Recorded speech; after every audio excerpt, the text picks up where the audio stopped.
yourself in 2050, explaining to a kid what a wallet used to be. It is this leather pouch where we kept paper money, you say. They look at you like you've just described a dinosaur. Well, now rewind to today. Money has already started to lose its physical form. It's no longer something you hold. It's a force of sorts. One that you tap, swipe, or scan. You order your espresso with a tap. You share dinner costs with a digital QR code. And you order and you invest in stocks through an app, all while waiting for your Swiggy order to arrive. Money, as we once knew it, is changing, and fast. But here is the real kicker. It's not just about convenience or advancements in technology. It's about shifting power, redefining trust, and navigating a whole new set of rules. Today, I want to dive deep into this transformation with you. Not just to marvel at the tech, but to uncover what this really means to us. To uncover the unknown. So let's start with the basics. What is money? Well, for most of human history, money was simple. Coins, notes, or until the 1400s, even livestock. Yes, imagine paying for a Netflix subscription with a goat. Sounds crazy, right? Well, the magnitude of how crazy that sounds is actually equivalent to the magnitude of how much we have deviated from the fundamentals of what we created money to be. We created money to be some physical means of exchange. Never did we imagine intangible money would exist. But money evolved. First came checks, then credit cards, and then online banking. Today, it's all about digital payments. Apps like PayPal and Google Pay have changed the way money is dealt with, making it literally invisible. And now we're entering a new phase. Digital currencies created by governments themselves. Central bank digital currencies, CBDCs for short, like India's digital rupee or China's digital yuan, could one day replace physical cash in its entirety. But here's the thing. If money was fully digital, then every transaction would be tracked, right? So what would happen to privacy, one of the cornerstones of any safe transaction? And what would happen to all the people without access to smartphones or the internet? Do they get left behind? Well, this situation actually puts many third world and developing countries in a very sticky circumstance, with two choices at hand. Either they could choose to implement CBDCs, which means that only about 60% of their population could use this new system, internal disconnection, or they could choose not to implement this new financial system, which means that their entire population can move on as usual and continue about their day like how it's been for these many years, but that would cause the country to be less cohesive and connected with other countries. External disconnection. You see the problem here. Either way, there is a threat of disconnection. How does that work? It doesn't. Now let's talk about fintech, short for financial technology. Fintech is revolutionizing how money is being handled. From empowering small businesses with instant loans to enabling families to send money across continents within seconds, fintech is reimagining what's possible. But there is a trade-off. There's always a trade-off. With fintech, these apps tend to collect a lot of data. And if there's a lot of collection of data, first of all, privacy is gone. Then, have you ever noticed how your banking app offers you loans or discounts based on your spending habits or your recent search history? Well, that isn't a coincidence. A better word to describe this would be surveillance. So now this makes us question. Are we using fintech, or is fintech using us? In a way, this aspect of fintech, we can associate it with a stalker. Someone or something that's literal purpose is to spy on you and analyze your spending patterns and your spending habits and your behavior, and suddenly it knows exactly when you're about to splurge and spend. Not to mention how the algorithms handpick products that you're the most likely to buy and display these products in bold on your screen. I mean, sometimes it's so desperate that they literally minimize the size of the crossmark to its absolute smallest, just so you might accidentally click on the link. So, ironically, this means that fintech's biggest strength, data, is also its biggest weakness. On one hand, it improves your experience, but on the other, it's often sold, hacked, or used to influence your decisions. So while fintech makes finance easier, it also makes it more intrusive. The challenge has always been finding a balance. So now, let's talk about something even more disruptive. Cryptocurrencies. I already see a couple of smiles there. Cryptocurrencies. Bitcoin, Ethereum, Dogecoin. What's so special about these? You've definitely heard of these names, but what's so special about them? Well, unlike traditional money, cryptocurrencies are not controlled by any central entity like the government or a central bank. It's decentralized and built on blockchain technology, which is like a public spreadsheet of transactions that everybody can see, but nobody can tamper with, making it safe. But now this sounds great, right? Freedom from banks, lower fees, borderless transactions. But let's talk about the not so glamorous side. Crypto mining.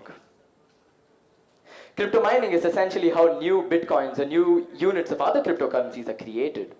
And it involves solving ridiculously complex puzzles with incredibly powerful computers. But we know that incredibly powerful computers take up an incredibly large amount of electricity. So what's the energy cost, you may ask? It's insane. Listen to this.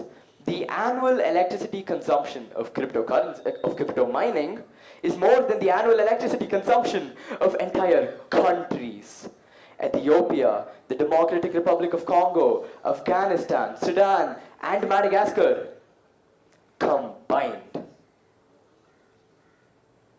In fact, to even come close to that amount, you need to double that combined annual electricity consumption. I mean, what? I don't think we can fathom how much that actually is, ladies and gentlemen. And where does most of this energy come from? Non-renewable resources, making crypto literally the kryptonite of sustainability, pun intended. But apart from the environment, cryptocurrencies also raise big questions. Are they a new revolutionary mode of exchange, or just a speculative bubble? What happens if government starts banning them? Well, to answer these questions, the truth is, cryptocurrencies are still the wild west of finance, full of potential, but also full of risk. Now let's talk about DeFi, decentralized finance, the bold disruptor shaking the very foundations of the financial world itself. At its core, DeFi is about removing the middleman. So this means no banks approving your loans, or brokers handling your trades, or even this also means no financial institutions handling your funds. Instead, DeFi is powered by smart contracts, self-executing agreements built on blockchain technology that everyone can it's a sticky situation. This smart contracts, it's really modern, right? So DeFi isn't just a financial innovation.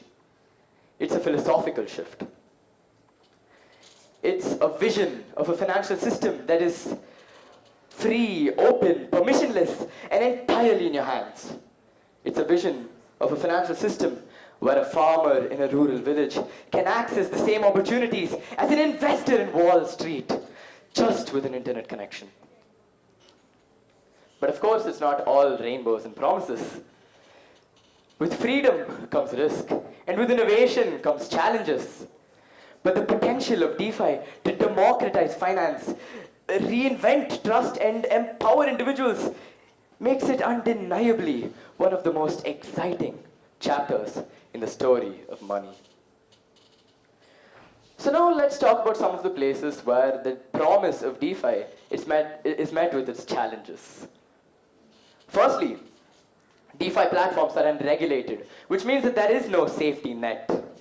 If a smart contract fails or if a system is hacked, there's nothing to do. There's no one to call, there is no helpline. It's all up to you. Making it risky. Secondly, most of these DeFi platforms are created by tech enthusiasts for tech enthusiasts, leaving the average person struggling to navigate the user interface that feels more like a puzzle than a tool. Complexity is a major hurdle to overcome. Then, thirdly, one day your investment triples and the next, it's worth less than your morning coffee. Volatility poses a threat. So why does this leave us? The digital transformation of finance sure is exhilarating. But as I said before, it's not just about convenience. It's about trust, fairness, and responsibility. So here is my 3-step program, which any individual who wants to succeed in the field could implement. Step 1. Have some curiosity. Learn about these systems. Learn the basic concepts, like blockchain, DeFi, digital wallets. And then stay updated with trustable sources and understand those risks involved. Also ask questions. Don't just accept technology as it is. Challenge it. Push for transparency and ethics. Remember that you are the one who's supposed to shape the future that you are going to inherit. Secondly, start small and smart. Remember to make your first deposit smaller in comparison and diversify your investments. And then from this small deposit, keep a 7-to-3 ratio between safe investing and experimental investing. Use trusted tools to minimize the risk and maximize the safety factor when it comes to safe investing. But be as experimental, be as daredevil, be as risky as you possibly can when it comes to the experimental funds. Then, finally, take control. Don't just accept technology, as I said before. Set clear financial goals for yourself and work towards those goals. And then find a balance between traditional methods and digital opportunities. And eventually one day you'll get there. Keep in mind, this is why you start building your wealth. And the key to success here is staying adaptable, no matter your age or how capable you claim to be. So while all of what I've spoken about so far may sound a bit overwhelming, at the end of the day, technology is a mere tool. What matters is how we use it, and that is up to you. Because the most valuable currency isn't Bitcoin or Ethereum or USD. It's your ability to think critically and act wisely. And that ability, ladies and gentlemen, is the essence of navigating the digital transformation of finance.